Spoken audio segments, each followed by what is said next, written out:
Today we'll have a closer look at the travel regulations for Canadians. Are they really not allowed to travel unless they are fully vaccinated? Don't forget to subscribe. Let's head into it.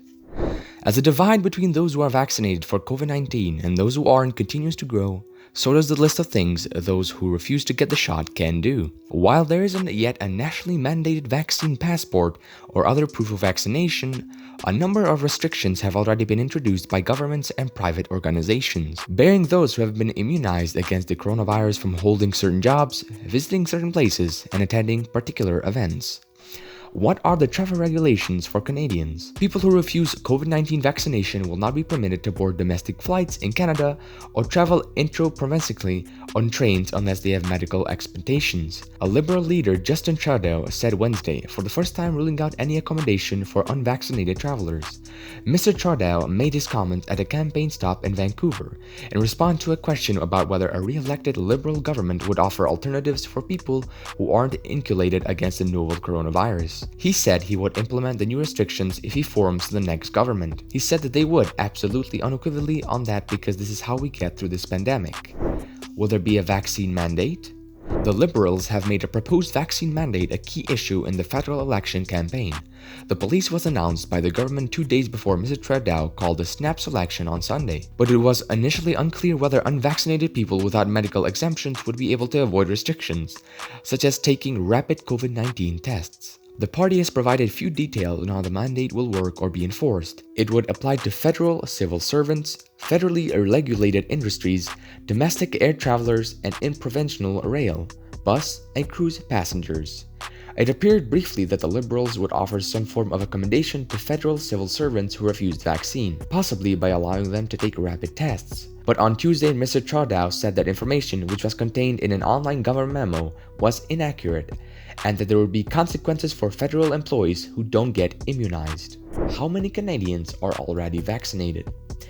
Canada has one of the highest vaccination rates in the world, but the pace of new inoculations has leveled off in recent weeks. So far, 73% of eligible people aged 12 and over have been fully vaccinated, according to the University of Saskatchewan-based website COVID-19 Tracker.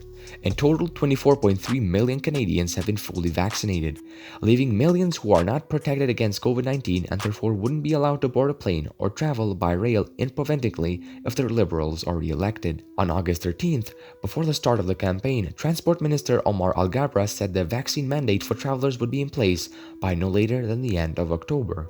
What do Conservatives have to say about this?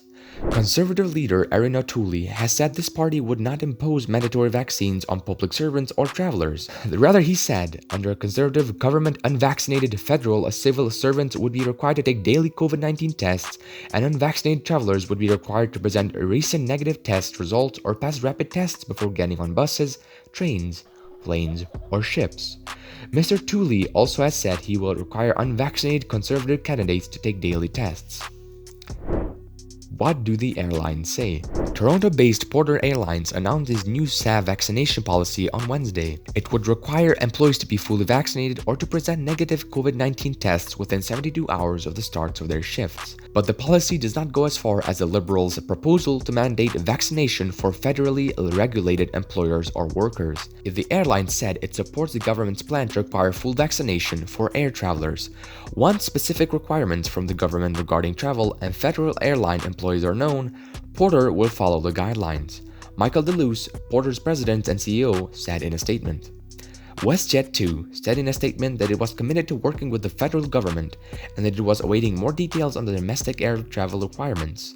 In a previous statement issued on August 13th, WestJet Executive Vice President Mark Porter said the airline would adhere to the requirement for domestic travelers to be fully vaccinated or tested prior to departure, and suggested rapid testing could be used as an alternative to full vaccination.